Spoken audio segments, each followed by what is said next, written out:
Hello, and welcome to The Rebel Century.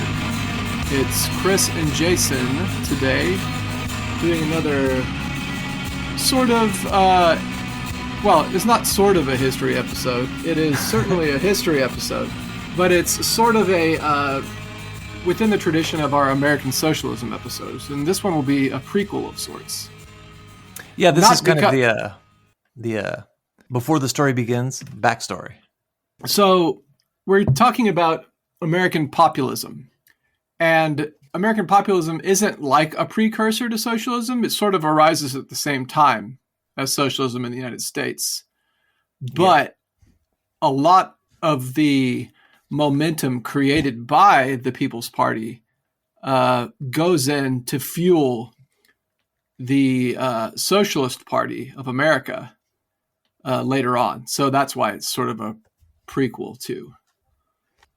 Yeah, and I also kind of think that when we talk about it just as a prequel, we decontextualize it. We make it less. We don't give it the importance that it deserves. We don't give it the proper attention that it deserves. And we also miss the fact that the People's Party is not the whole of populism, and also the People's Party wasn't disbanded until 1908. So it was like after Eugene Debs had already become famous for being the leading socialist in the U.S. Sure.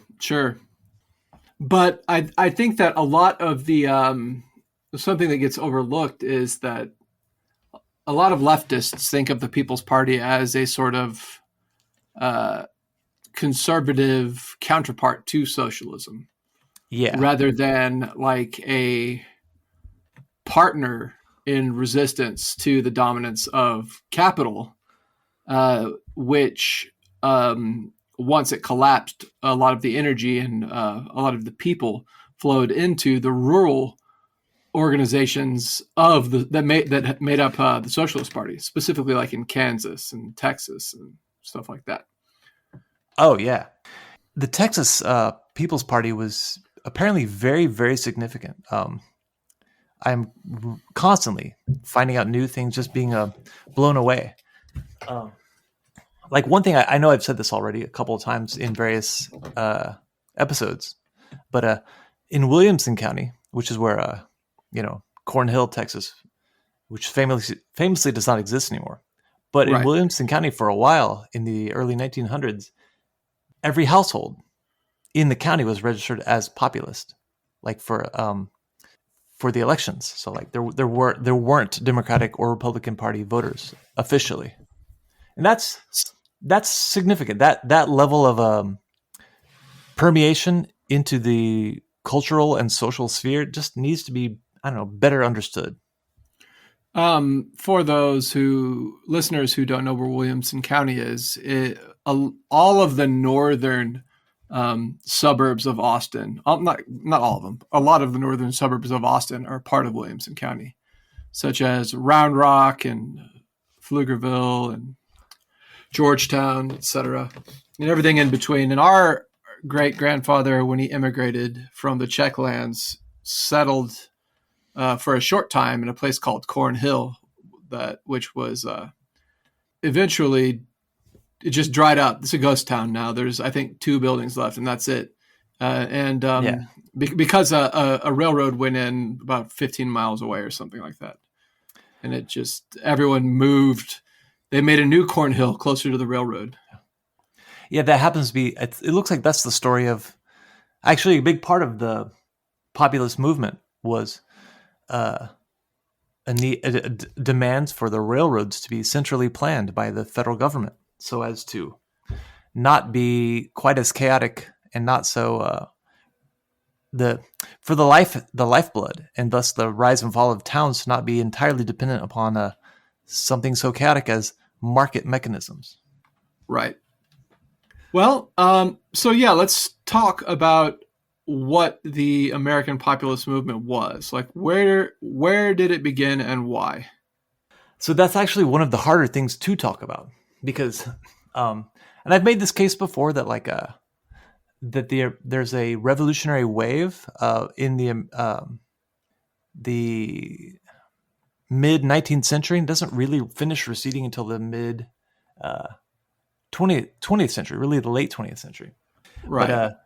But with World War II, I would say in the United States, the revolutionary potential of the working class in the United States evaporates in the Popular Front movement to support the United States' war effort. yeah, and for simplicity's sake, I usually just say like from the 1860s until the 1960s. Although really it's more like the 1840s than 1940s, but whatever. The 1960s, that's a really obvious, very clear in people's minds when you say the 1960s and you talk about social movements. Everyone knows what you mean, you know. Right. The New Left and the New Communist movement.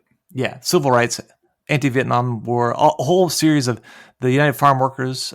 This is like the last, whatever. I would contend it's the last gasp of an American radicalism, which really kind of, you can find beginnings of it in the 1760s and really more like the 1660s. But it's all about the 60s, man. Yeah. But again, for simplicity's sake, I would say that as an industrial phenomenon, as a collectivist popular radicalism, that's all born in the Civil War era, and it kind of rolls over through the Reconstruction era until around the late 1870s. So like all of the roots, all of the origins of the proto workers' parties, the beginnings of trade unions, the mass civic organizations, which the highest expressions of them might be like the People's Party. They'll have their origins in the union leagues and in the traditions of the Union Army, you know, and the various kind of civic modes of not just resistance but of assertion of the Reconstruction ethos. And I think it's really important to point out, like right away, that like groups like the People's Party, which doesn't get founded until like the 1890s, so 1892 on a national federal level. But even going back to like the 1860s, with the National Grange as like it's the Grange Order of Patrons of Husbandry, which still exists. But going back all the way to that, it's like it has always been a multi-ethnic and the recognition of gender equality as a critical piece of what is conceived of as the popular interest. So obviously there are moments where that's not the case, but the one of the founding principles of American populism, you know, with capital P, populism as a distinct political movement, was always racial equality and gender equality, like baked into the platform, into the program. I think that's just one thing I want to just clear up right away is like, I hear people say all the time, like, oh, the populists, they were kind of racist. I'm like, only in as much as socialists were also kind of racist. Only in the sense that, like, yeah, people are kind of racist, but they weren't especially so, and they were considerably less so than any of the other political affiliations that a person might have. There was a pole of attraction that was hardcore segregationist in the People's Party. There was also that same pole of attraction in the Socialist Party, the same Socialist Party that Eugene Debs was part of, and no one would call Debs a racist. Well, I'm sure someone would, but they would be wrong and are stupid and bad if they do. Yeah, the same people who would call like Adolf Reed, they would call him a racist. Yeah. Well, so according to all the literature that we read, the Populist Party starts in the Farmers Alliance. Yeah, and the Farmers Alliance goes back. You can date that back to 1878.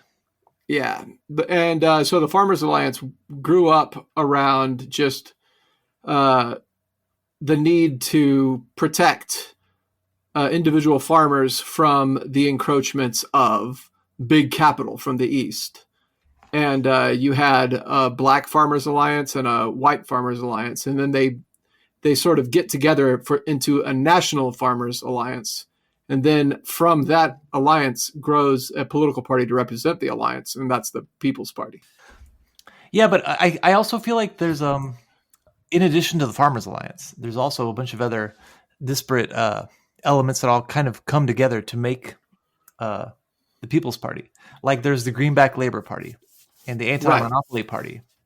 There's So the Greenback Labor Party comes about as a reason as a farmers were trying to keep, not just farmers, workers, farmers, whoever, were trying to push the United States to stay off of the gold standard after the Civil War, because the United States went off the gold standard during the Civil War, right. and then it was put back on after the Civil War, and the populists famously opposed that. Yeah, I always found this to be kind of a bizarre, not super critical, not central question. I never understood why bimetalism was such an important thing for the populist movement. I think that now I think I can make sense of it. Even if you don't have an ultimate faith in market mechanisms, if you rely on market mechanisms to sell your products, the way that inflation affects prices and the way that middlemen, because there's still no national central bank even today, but the people who control the gold, they actually can dictate what your life is going to be like. And so I guess now I can see this makes a lot of sense. Yeah, so I mean, we don't have like an actual central bank, but the Federal Reserve controls currency. It functions as a national bank for the control of currency, but none of the other functions of the national bank. Right, and that is a very watered down populist demand. Right. Which I do think is part of the popularity of the populist movement in the way in which there are Democratic populists and there are Republican populists, and there are people who say that they're populist and people who are derided as populists. Basically, the term means everything to everybody. Right. But I think that's actually part of in some ways, it's kind of the success of the populist impulse and populist demand is the fact that in order to lay some claim to the term, you have to like throw a bone to something approximating those demands. I think that's a really good indication that the populists were once very, very significant. They had a lot of weight. Yeah. Well, so like, what were the stances of the American Populist Party or the People's Party? Like, what was like a basic sort of working framework, like their platform or whatever? We mentioned the gold standard thing, wanting to stay off of the gold standard. What else?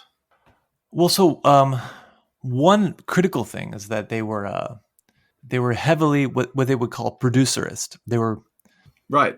They were anti-monopoly and they were producerist, which means that if they were opposed to people who made any money off of non-material things. If they weren't producing things, like financiers were predatory, they were seen as not producers. They were not producerist. And producerism is meant to be a sort of a kind of middle way between the individualism of like the laissez-faire, like liberalism and libertarianism, and the collectivism of socialism. So like right. It's the ethos behind fascist populism as well. Yeah, and all of the sort of like offshoots of fascism, specifically, like I would consider the Strasserist organization of society to be producerist. Yeah, I think that's part of why there can be a couple different kinds of populism. The populists, right. They break in a couple different directions. And so like the guild socialists would probably fall under this category as well. Yeah, I think so.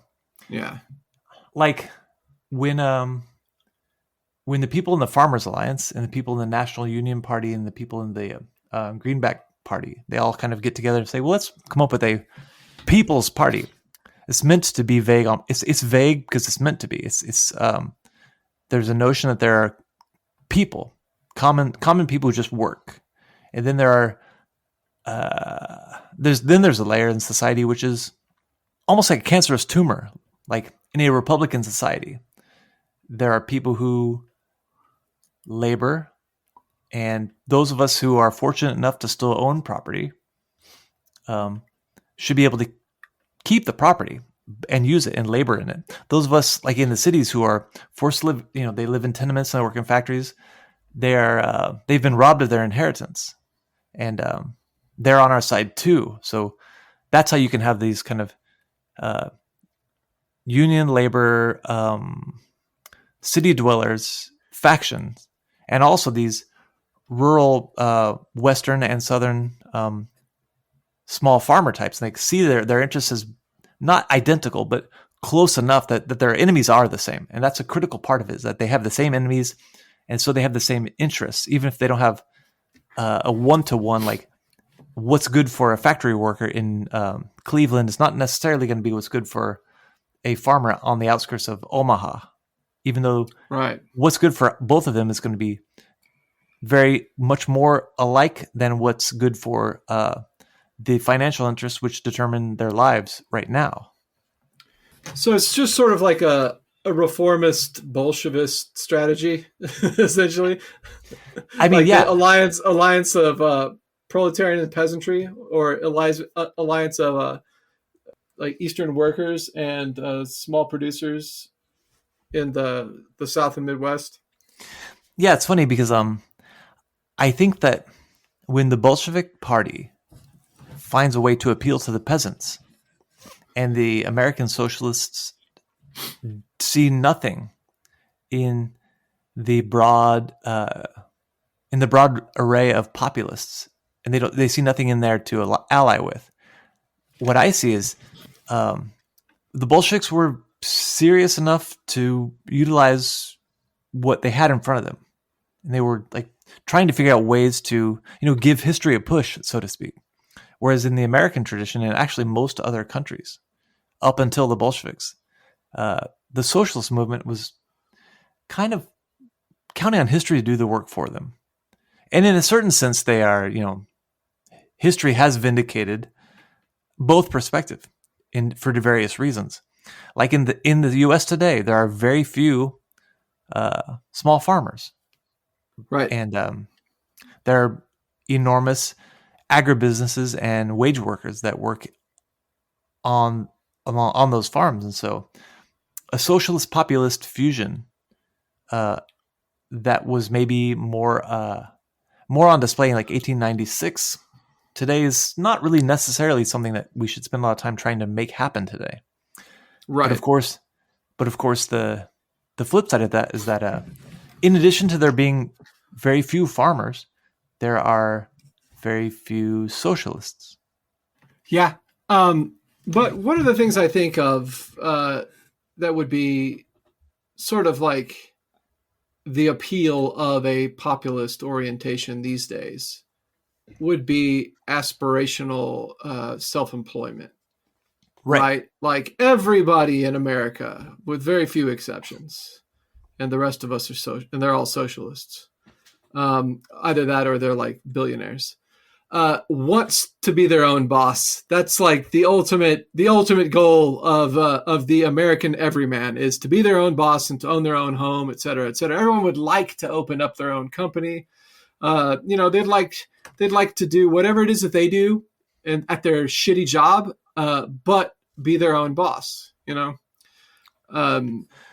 right. So that kind of self-reliance that is baked into the American mythos, right, is the transhistorical strain that runs throughout every era in American history, and that you call that populism with a small p, in the sense that a populist valence of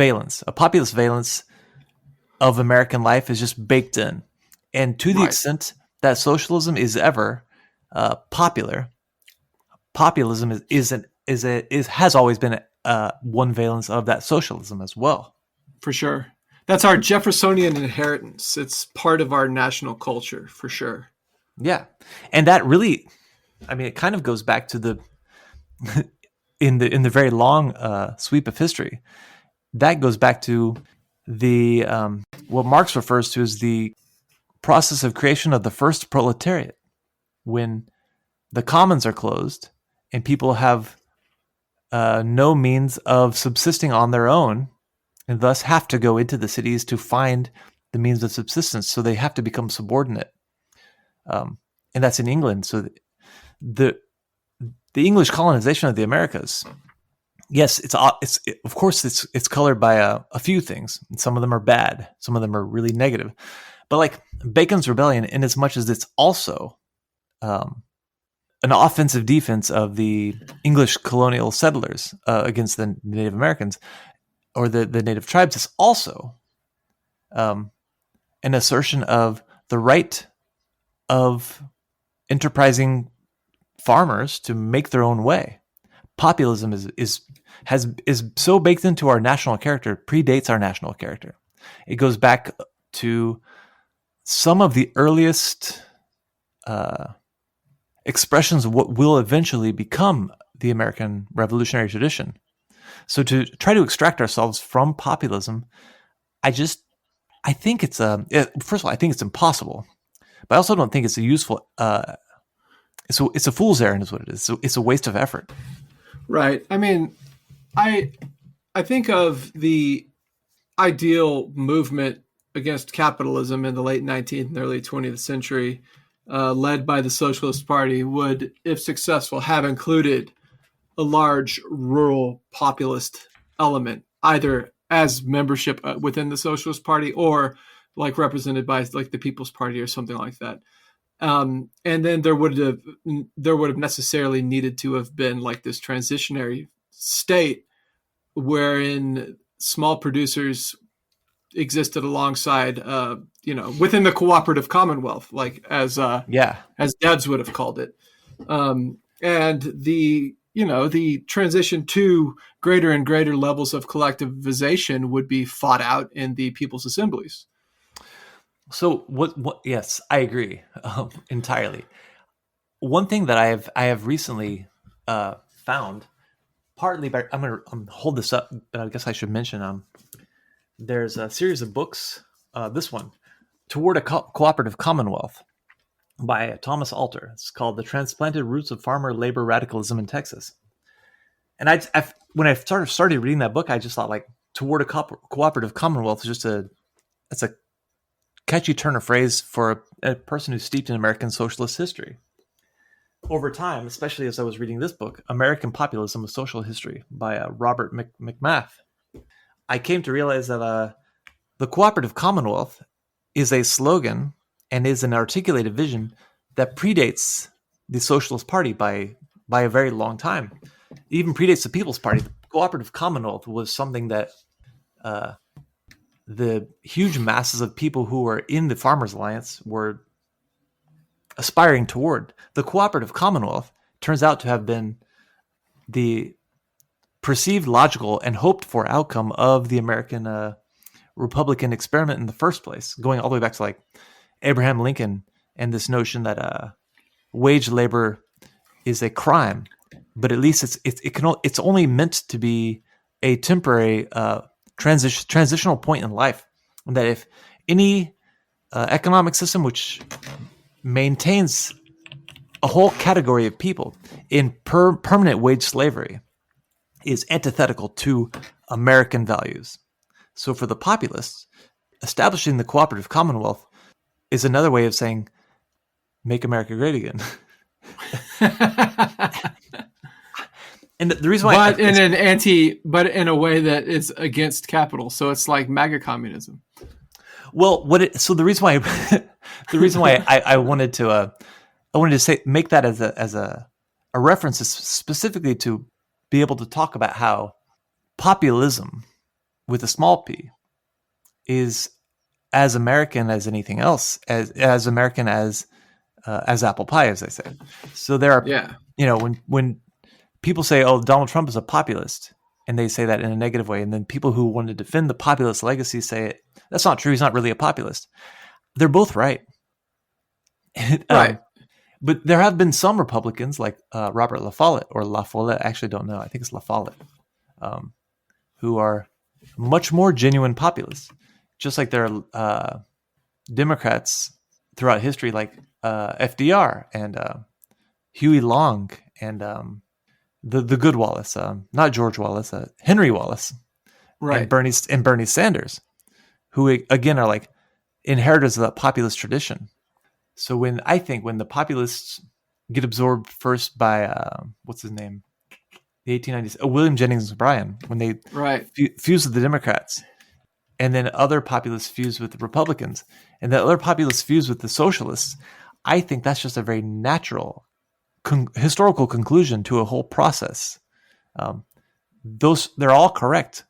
I just think that the populist impulse is better served by the socialist movement. The socialist aspiration for the future is the way in which the populist impulse can be, actualized. Did we ever talk about we never actually talked about the platform of the Populist Party, did we? Oh, we did not. No. I don't know how we got that far off topic, but we're just talking. It's okay. Yeah. So the one thing that we did mention was the attempt to the wanting to go back to stay off the gold standard, stay off, and then once again get off the gold standard. That was one piece of the platform. Okay, I just pulled up the Omaha platform, which is the 1892 national populist program, because the first Populist Party was 1890. That was in Kansas. But on a national scale, it's 1892, and it was written in Omaha. And it was referred to as the Second Declaration of Independence, which is really interesting because the foundational charter of the Congress of Industrial Organizations in the 1930s was called the American Workingmen's Declaration of Independence, because whenever a movement is broadly popular and felt deeply, it's very clearly makes some kind of at least vague tie. It ties itself to the legacy of the hopes and the promises of the American Revolution. Also, the platform preamble was written by Ignatius Donnelly, and I think that's really interesting because when we read what's the Enchantments of Mammon, and the author referred to Ignatius Donnelly, I was like, what the fuck? Why Ignatius Donnelly? Because I had only ever known that name as the name of the author of a book called Atlantis, the Antediluvian World. And I just thought it was kind of silly that he was being regarded as a leading populist figure. I didn't realize that he was a leading populist. And that actually goes back to the Greenback Party. So, yeah. Anyways, the Omaha platform. I'm just going to go down the bullet points. Okay.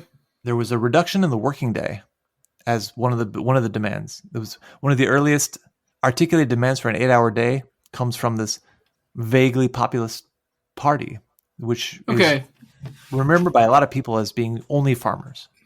So yeah, that was a demand of the Socialist Party and the IWW as well. Yeah, that turns out that's just a popular demand of working people as producers. You should work an 8-hour day. That way you have enough time for the rest of life. Right. Another was a safe, sound, and flexible national currency. And that's where the bimetalism is, the free coinage of both gold and silver. But also, that's where that comes into play. But it's also the use of that currency by the federal and state interests as opposed to private interests eventually becomes a further elaboration of that demand. Another one is assistance to farmers with the financing of their labors.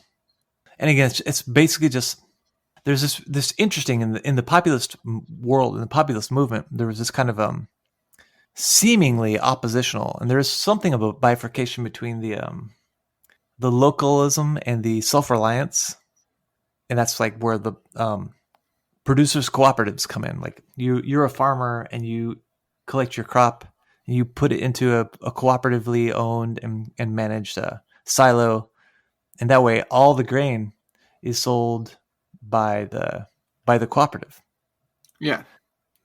But on the other hand, there's also this demand for state and federal intervention to protect the interests of these farmers because of the way in which all kinds of speculative, corporate and railroad interests interfere in the lives of normal working people, and I agree.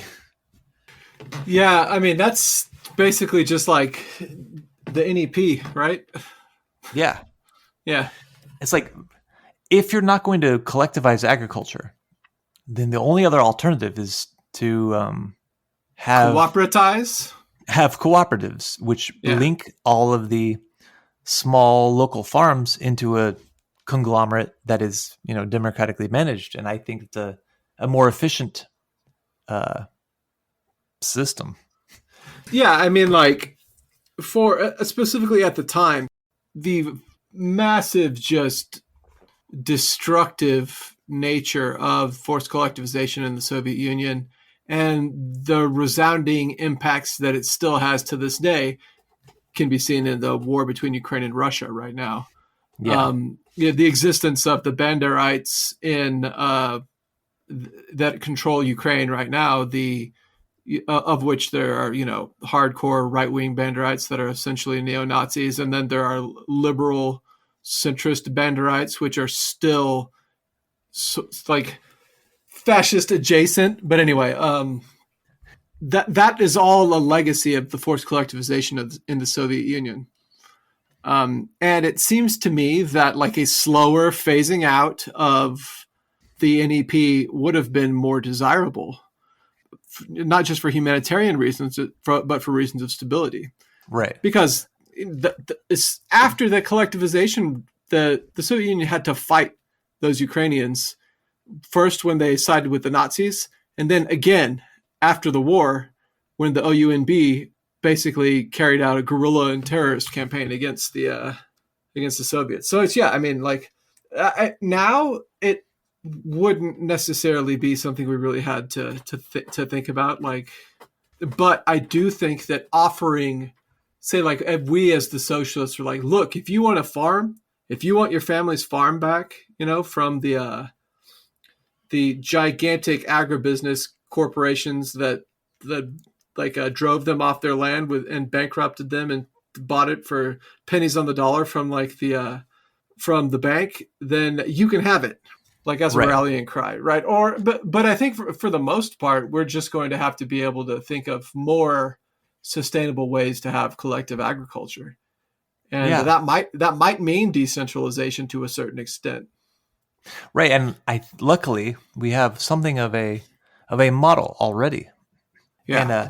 And that model is not to be found in the typical socialist attitude toward the small farmer. Like Daniel De Leon called the wage workers, he called the People's Party the party of the past. It's like, well, they're holding on to something that says disappearing. We merely need to wait until they're all wage workers. And of course, that's mostly true now. And now we only need to wait until there are more socialists again. But whatever.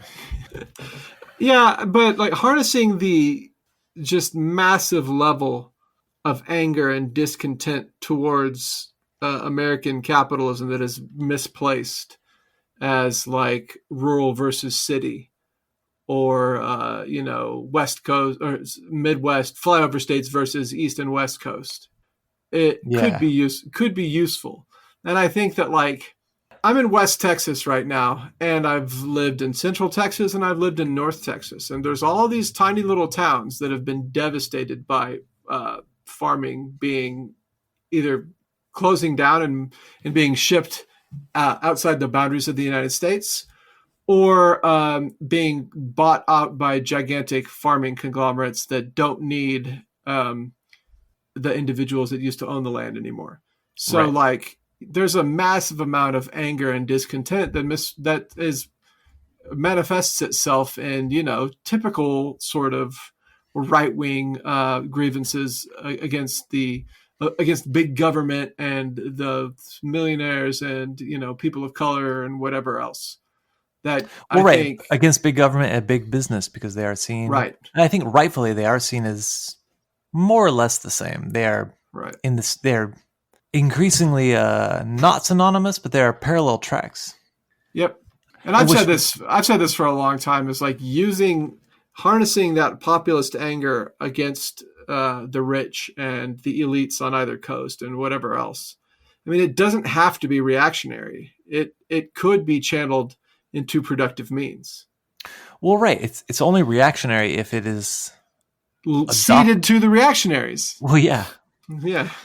What's interesting also is like if you drive west, like I don't mean west like out of Texas, but just westerly from where I live, you head toward the vague direction of where you live. Every so often you drive past a grain elevator, which is proudly displaying some kind of cooperative, like this cooperative owns this, like this is a cooperative grain elevator. Right. To whatever extent there are still small farms that still matter. They only do so because they have some relationship to a cooperative. And it's just like, it's just very obviously part of the, not just the past, it's also part of what we have right now. It's part of the fabric of American political economy even today. The next thing on the platform is just as a fair and liberal pensions to ex-Union soldiers and sailors. Because in 1893 or 1892, there were a lot of ex-Union soldiers. Interestingly, not ex-Confederate soldiers. Even though the People's Party included, the Southern Farmers Alliance was part of what made up the People's Party. And there's not a demand for fair and liberal pensions to ex-soldiers and sailors, but specifically ex-Union soldiers and sailors. And I haven't read about this enough to really know why that is, but I'm surprised, actually. I just looked it up, and there were about 280,000 soldiers that were demobilized from the Confederacy after the war. Yeah, and I don't know how many people were in the populist movement, but in the Farmers Alliances, there were millions between the Northern Farmers Alliance, the Southern Farmers Alliance, the Western Farmers Alliance, and the Colored Farmers Alliance. Like, I mean, there were 250,000 women by 1893, I think. So there were a fair number of ex-Confederate soldiers in the broad populist movement. So yeah, I don't know. That's a question I have that I would like to figure out. Here's why. There's about 2 million Union soldiers, like from the beginning of the war to the end of the war. 2 million men served, and only 180,000 Confederates left at the end of the war. So approximately 1 million Union soldiers were still active during the first years of Reconstruction. So, like, yeah, I guess it's not that big of a surprise. No, I mean, there's by the end of the war, Reconstruction starts. It's still 5 times as many Union soldiers as Confederates at the end of the war. Yeah. Okay. There's a real sort of like I don't know. I'm always thinking about Russia and Ukraine lately, but the Civil War reminds me a lot of Russia and Ukraine in the sense that it's like a bigger force and a smaller force, and the smaller force got some early wins and kind of stymied the bigger force, but then the bigger force is just absolutely crushing the smaller force in a war of attrition. Yeah. Anyway, sorry. My military history brain, even though I'm not a military historian, because I've been in 2 different military history programs, I'm always thinking about the military on a regular basis. Military history, it actually really matters. And it does. Very directly. It's very directly related to, and it is part of history and part of contemporary politics today too. What is it? War is just politics by other means, right? And vice versa. That's Clausewitz, Jason. Yeah, you know your Clausewitz. A little bit. I know that much. I got a book on it's called War as Contradiction, and it's about Hegel's influence on Clausewitz. Oh, I very much want to know all about that. Yeah, well, I'll have to read it and tell you about it. The next thing that the program of the People's Party calls for is the direct election of senators, which is weird now, but we have to remember that senators are not appointed anymore, and that's only for like the last 100 years, right? Yeah. So that's a win for the populist movement, is that you get to vote for your senator. And then a similar one is that they called for single terms for presidents and vice presidents. I feel less motivated by this because a lot of what's bound up in both of these demands. Well, the direct election makes more sense, but what's bound up in the whole populist ethos is the idea that the American Republican system and the democratic experiment is worth defending. And, you should make it more responsive. And I basically agree with that. I think that there's something to that. I don't know about single terms, but I guess if you really do believe and you really do think that the legislation of the country is meant to be and can be the business of any citizen, so long as they are properly educated and they're socialized in such a way as to carry the interests of the whole country in their mind, then yeah, why not single terms? I don't feel very strongly about it, but I guess I could kind of see why that is a demand. I think about the Florentine Republic a lot, that had these 1 year long terms, and you could never serve again, and it was just pure chaos, and it was impossible to get anything done. So, like, I don't know, maybe 2 4-year terms. That seems like 2 4-year terms, and you're like, you can only make as much as the average wage of a worker.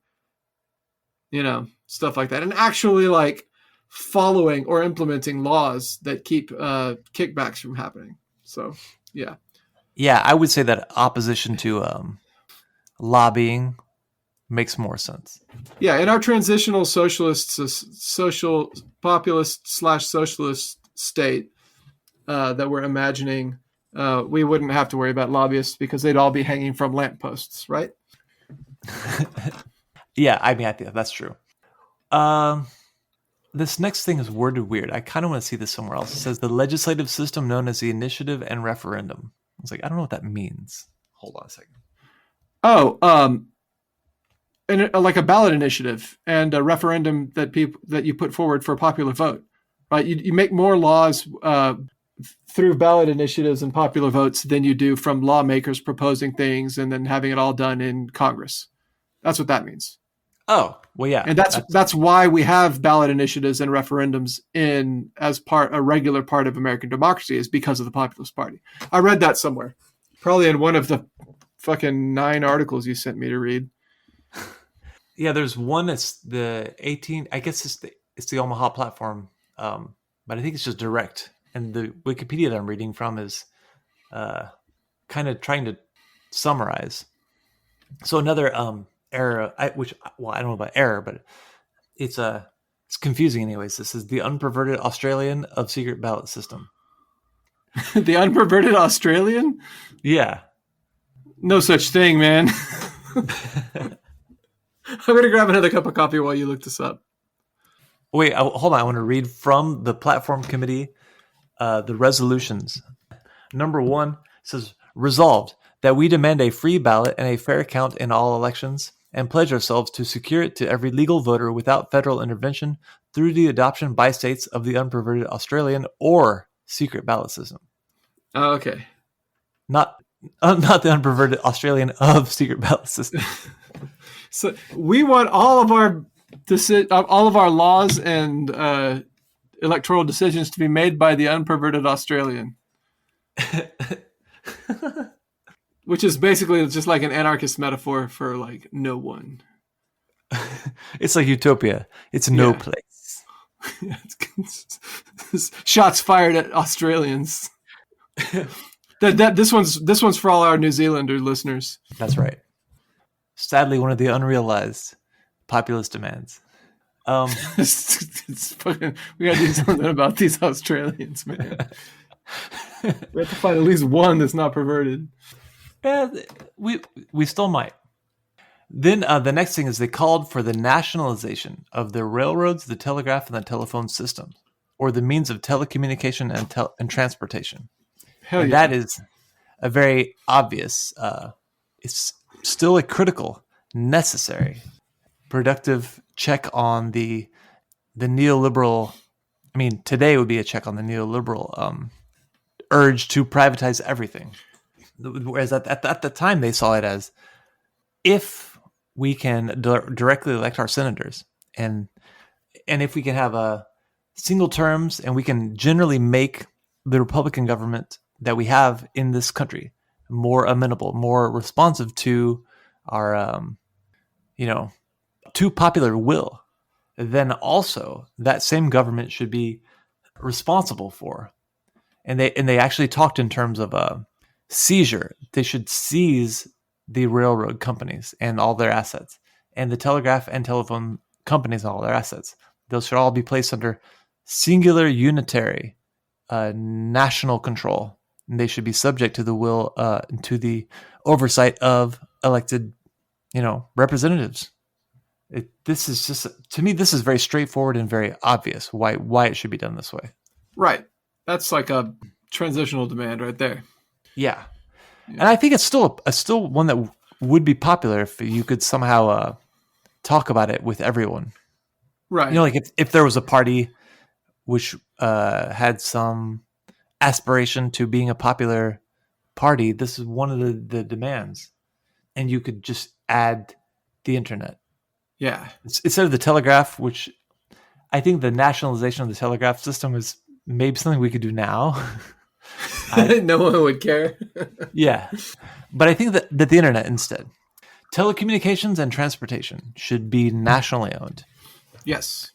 Even if you do think that there is some room for a market in like cotton or whatever.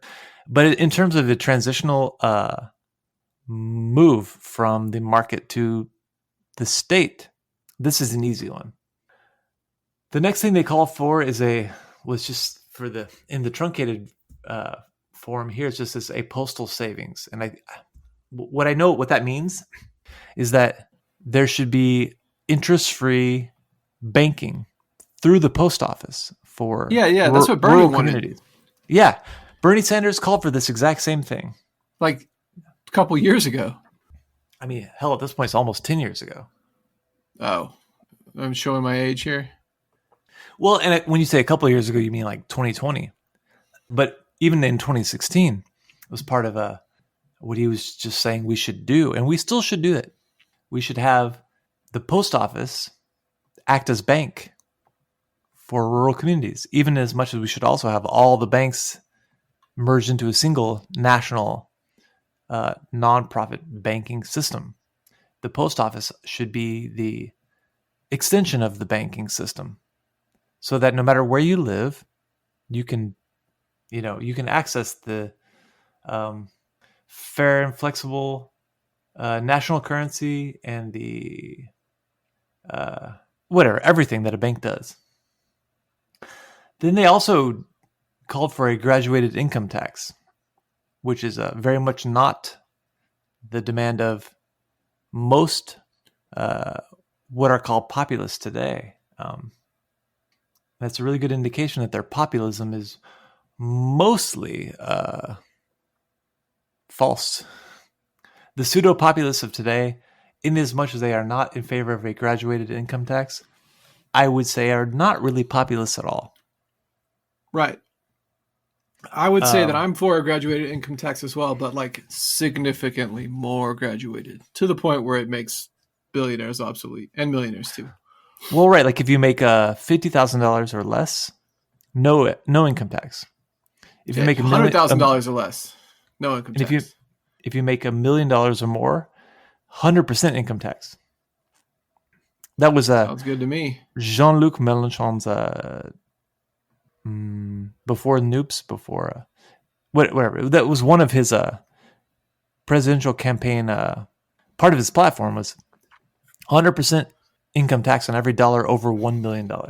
Is he a Parti de Gauche or whatever? Is that who he was? Yeah. Yeah. And then it says, and the free and unlimited coinage of silver, which I guess we've already kind of talked about as a. Yeah. I think that's a decent thing. Whatever. What I don't like about this Wikipedia truncated version of the platform is it misses it skips out on a lot of the language, which is, I think, just as critical. Like it says in the supplementary resolutions, number 4 is resolved that we condemn the fallacy of protecting American labor under the present system, which opens our ports to pauper and criminal classes of the world and crowds out our wage earners. We denounce the present ineffective laws against contract labor and demand the further restriction of undesirable immigration. That's something very much worth contending with. That Right. The language about immigration, which I agree can be seen only in a chauvinistic through a chauvinistic lens, but in terms of the protection of wage labor against specifically contract labor, which is to say, when you import a bunch of people from China, Right. under contract labor to be low wage workers, like a on the bracero railroad. program. Yeah, a bracero, things like that. Yeah, which is basically temporary workers brought in to work at below standard wages in order to keep wages down, and that's something the United States turns to on and off throughout its history. We switch back and forth between like controlled immigration and then open border immigration with bracero programs based on our needs. Yeah, and like the very current fight, whatever, mudslinging, right, between people like Steve Bannon and people like Elon Musk inside the MAGA coalition is very much about the I forget the number, H-1B visa system. Yeah, H-1B visas. Yeah. So I think that they're right to say this is an exploitative way to drive down wages for American workers, and B, to make an exploitative system for immigrant workers in which your status is not up to the federal government, but up to your employer. Who would want that? What kind of populist would want that? Well, Democrats would have wanted it up until Elon Musk turned pro-Trump, right? Well, yeah. Democrats were very pro H-1B until all of a sudden, just recently. Here's another thing I think should be in the Wikipedia article, in the truncated whatever. In the supplementary resolutions from the Platform Committee, number 6 says, resolved that we regard the maintenance of a large standing army of mercenaries known as the Pinkerton system as a menace to our liberties, and we demand its abolition. And we condemn the recent invasion of the territory of Wyoming by hired assassins of plutocracy assisted by federal officials. Basically, they call out the public-private partnership to suppress wage workers and their legally recognized right to amalgamate in their own interests, to defend themselves against their employers. That's something I think that probably should be better known, that the populists, in their part of their demands for local autonomy and self-sufficient producerism meant using the federal government to block corporate meddling in the affairs of workers. I think that's a good thing. I think that's something the only thing that would add to that is that eventually, there shouldn't be corporations at all. Right. But in as much as corporations are a fact, they definitely should not have private armies, and they definitely should not have private means to interfere in the affairs of their employees. So what I see in the Populist program is a bunch of really good transitional program stuff. And in as much as we could have gotten these populists on board for our cooperative Commonwealth project, I'd say that it's a good thing. Yeah. There are 2 more supplementary resolutions I want to read. Number 9 says, resolved that we oppose any subsidy or national aid to any private corporation for any purpose. Just outright, no matter what. Or to put it in today's language, I would say that if you're too big to fail, then you're too big to be a private company. And then number 10 is resolved that this convention sympathizes with the Knights of Labor in their righteous contest with the tyrannical combine of clothing manufacturers of Rochester, and declare it to be the duty of all who hate tyranny and oppression to refuse to purchase the goods made by said manufacturers or to patronize any merchants who sell such goods. Or to put it in today's language, that we recognize the rights of unions and that we shouldn't support any business which opposes unions. Right. Which again, I think is a perfectly legitimate transitional demand. So yeah, I think that the Omaha platform of the People's Party is far and above anything that we have today. And the slight bits that we have won out of that, like the direct election of senators, that's just not enough to say that we don't need it anymore. The Omaha platform is still a wide range of social reforms, which we still need. Agreed. Yeah. Let's talk about how the existence of the Jim Crow system is a direct response to the organization of populists, organization of black people within the populist coalitions. Oh yeah, like I think a lot of the times we regard the Jim Crow South as just the next phase of basically slavery because white supremacy is just very strong and everyone buys into it. And I just don't think that's not accurate, but it's more importantly, it's just, it doesn't tell you anything. It doesn't tell you about the legacy of fear, of popular mobilization and organization, which overcomes the color line, which the segregationists, and specifically the segregationists being the private employers, see as they saw it as so existentially threatening that they turned to white supremacy as a carrot after first beating the hell out of everybody with a stick. Right. Yeah. So, I mean, to those people who dismiss the populist movement as racist, there were racist elements. Yeah, we've already talked about that. We've talked about how it adopted anti-immigrant rhetoric in its platform.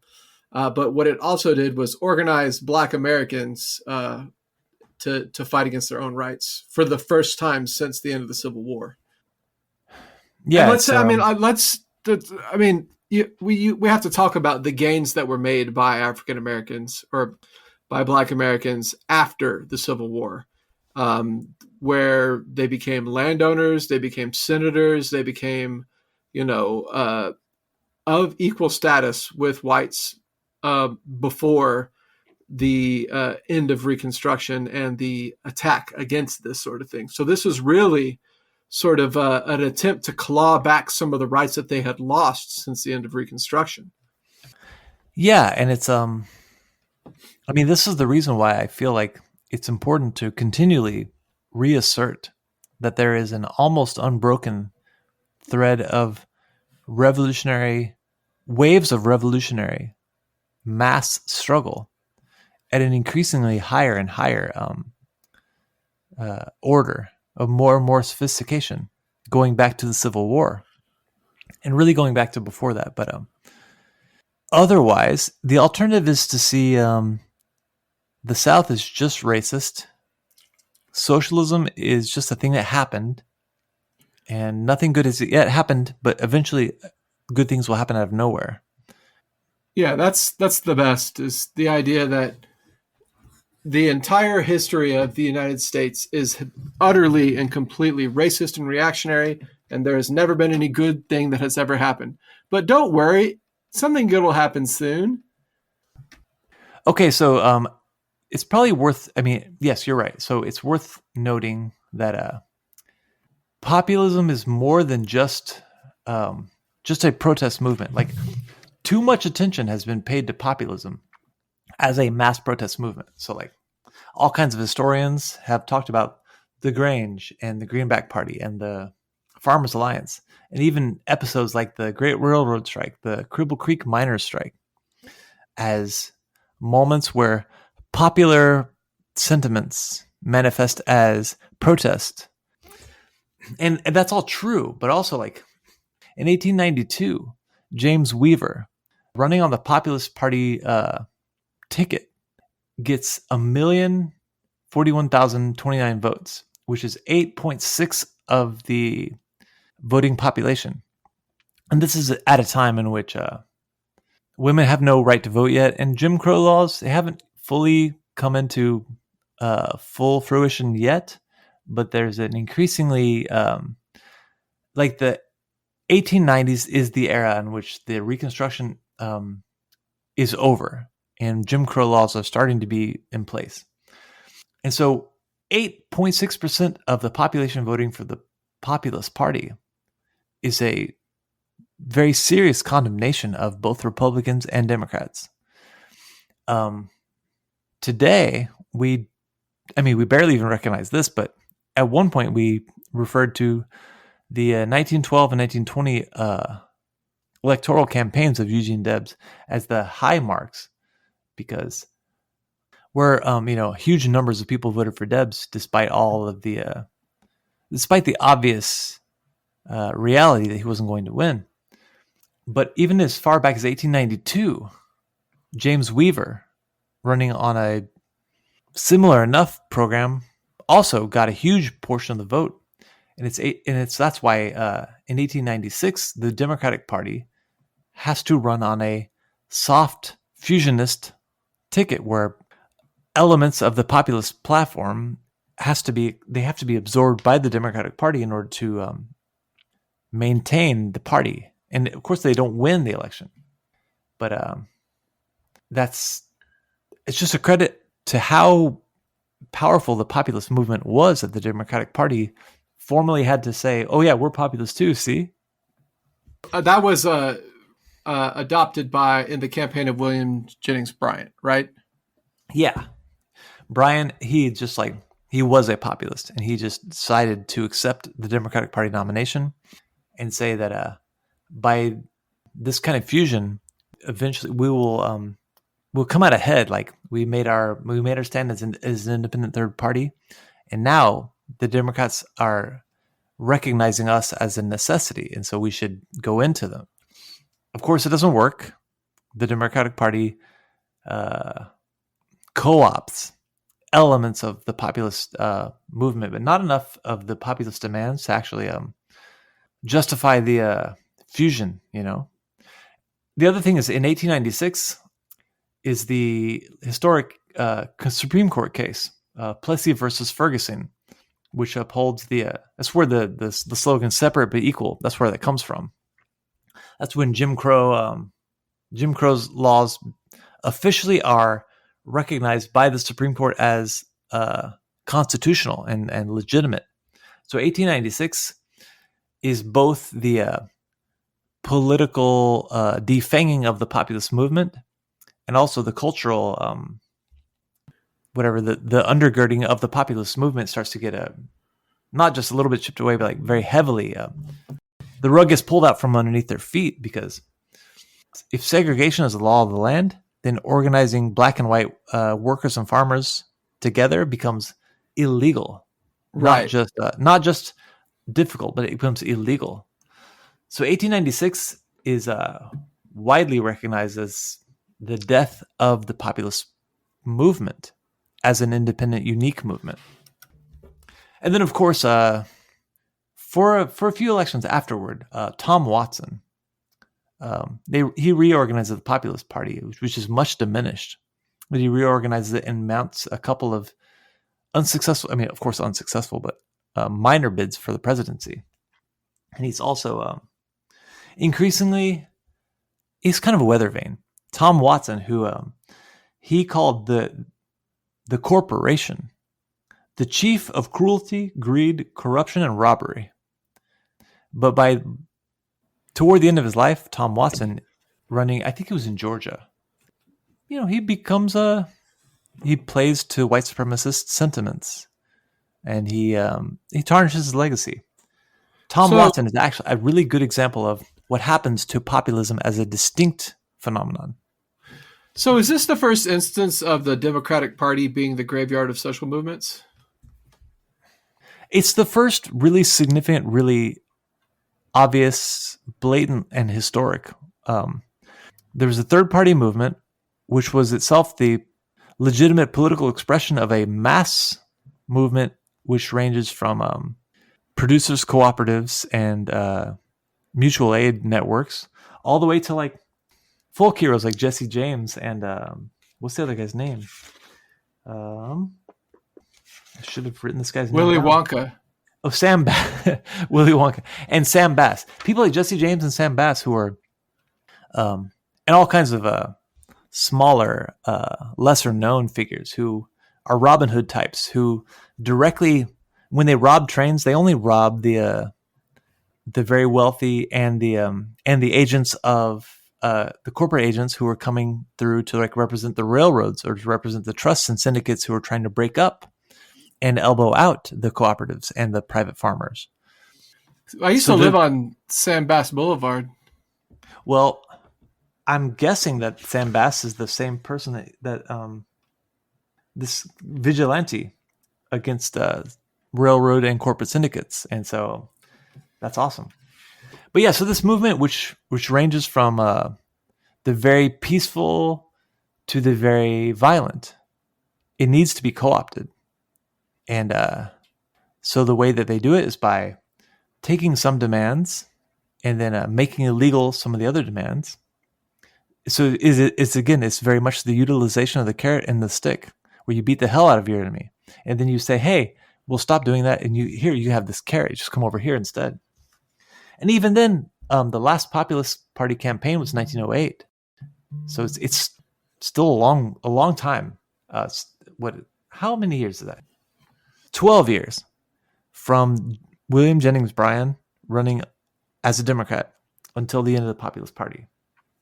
But 1896 is, for some really justifiable reasons, seen as the high mark and kind of the end of the high mark's 1892.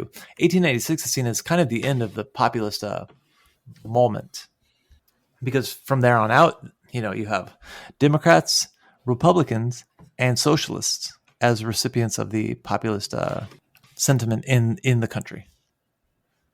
So I guess sort of to sum everything up, like the reason why we did this is because we think that the populist moment should be included in the radical history of the workers' movement in the United States, not just the workers' movement, the movement for socialism, the movement against capitalism. Like, it's part of our legacy. It's part of our inheritance, and we should grapple with it. Yeah, very much so. And we should lay claim to it and not leave it aside for people like Steve Bannon to pick up and say, "Oh, I'm a populist." It's like, well, fine. Maybe you are, but you're only one kind of populist. I am also a populist. I'm a different kind of populist. I'm the same kind that Christopher Lasch was. Right. I'm the same kind that Eugene Debs was. I'm right. The same kind that Christopher Lasch was. I'm the kind of populist which is faithful to the American Republican tradition and to the message of the early church, that these are all the same thing. And in as much as we try to categorize and label this thread that runs throughout history, we call it populism. And I don't want to be a part of a socialism which says, "Oh, it has already happened." None of that's important.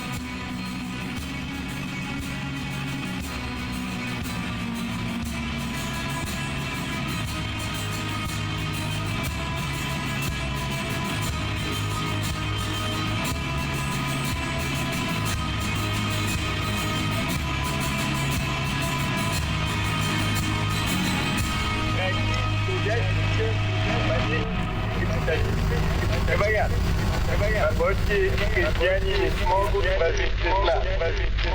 Без нас некому будет установить порядок, определить работу, вернуть труду. Więc nas, która z was, która z was,